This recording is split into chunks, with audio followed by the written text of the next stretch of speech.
think.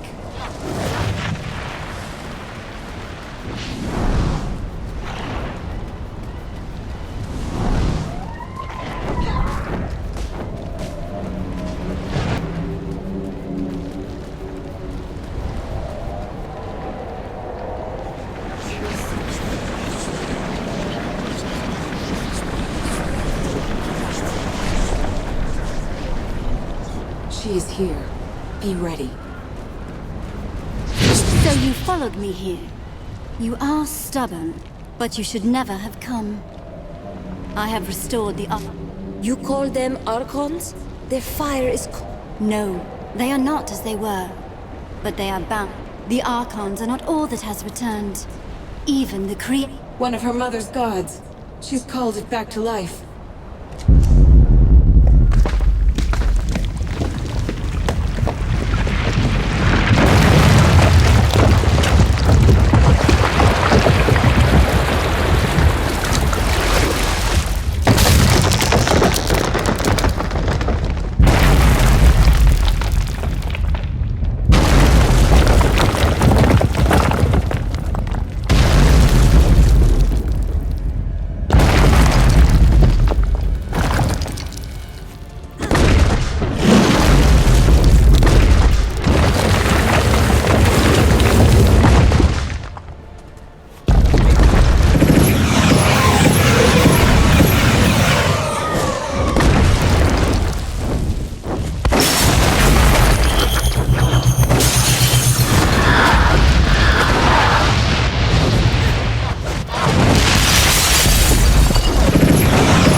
The voices of my mother's gods. I cannot hear them anymore. Not even a whisper. They are lost. You will not see them or hear them ever again. You lie, child. Or whatever you truly are behind that innocent face. No, Jane Cassander. I speak the truth. What remained of your mother's gods has been... You told me that this forest... That cannot be. My mother searched for that. The power in this forest might have been not the twisted, but you called upon that power to destroy. You twisted the power of... Why? And that... After that... Gil! Yes, We have a decision to... Wait, I was born in this grove 30 years ago. yes. I found you here, on the day the Legion died. And I carried you to the... So the creator gods. That may be... If, And Jane? as long as she lives, Jane is a threat. A sword hanging over... I expect no mercy from the Legion. Do as you like. No. You won't die today. Little Queen Mouse. I owe my life to that... Am I to be your prisoner, then? Paraded through the streets in a gilded cage. Atone for all the suffering. You are not the Legion I remember. They were arrogant. Very well. I will use what influence I have to help you heal this country. By those words, Jane Cassander, you are bound to the Legion now. It's over then. For now, you deserve a rest. We need to build our strength. You will find many willing to join the Legion, and you will need them soon. But you've shown yourself to be fair, as well as... You and I started this together. We part ways then. I will be watching, and one day, I will see you again.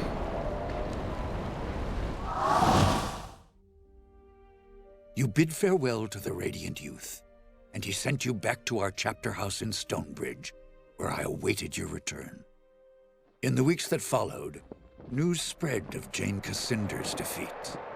Her army scattered, giving us time to rest and regroup. Martin Guiscard returned safely from the Spire, along with Meister Wolf and the Automaton army. Only a few weeks later, elections were held in Stonebridge. Meister Wolf, who had been so public in his support of the Legion, almost won the office of mayor. But he was defeated in the end. Many people had wanted the dapper old gent to hang. They resented the fact that the Legion had spared his life, and they blamed poor Wolf. After the humiliating events in the Foundry, Meister Cassel was forced to resign as Guildmaster of Ironmongers. The Cyclopses negotiated a new contract for higher wages, and with the help of Meister Fiddlewick, formed a new workers' union. For the first time in 100 years, they were permitted to leave the Foundry and spend their newfound wealth in the markets and taverns of Stonebridge. Cyclopses are becoming an increasingly common sight in Stonebridge, and many believe that they will eventually take their place as equal citizens of the town. Archambault du Payen, formerly known as the Dapper Old Gent, proved a valuable addition to the Legion. His knowledge of Legion magic allowed us to retake control of the Sentinels that had long guarded our chapter houses and estates. But the Gent couldn't leave our chapter house without drawing an angry mob. His confinement started to drive him mad. So he returned to his beloved causeways, beneath an endless sky, and he dwells there still.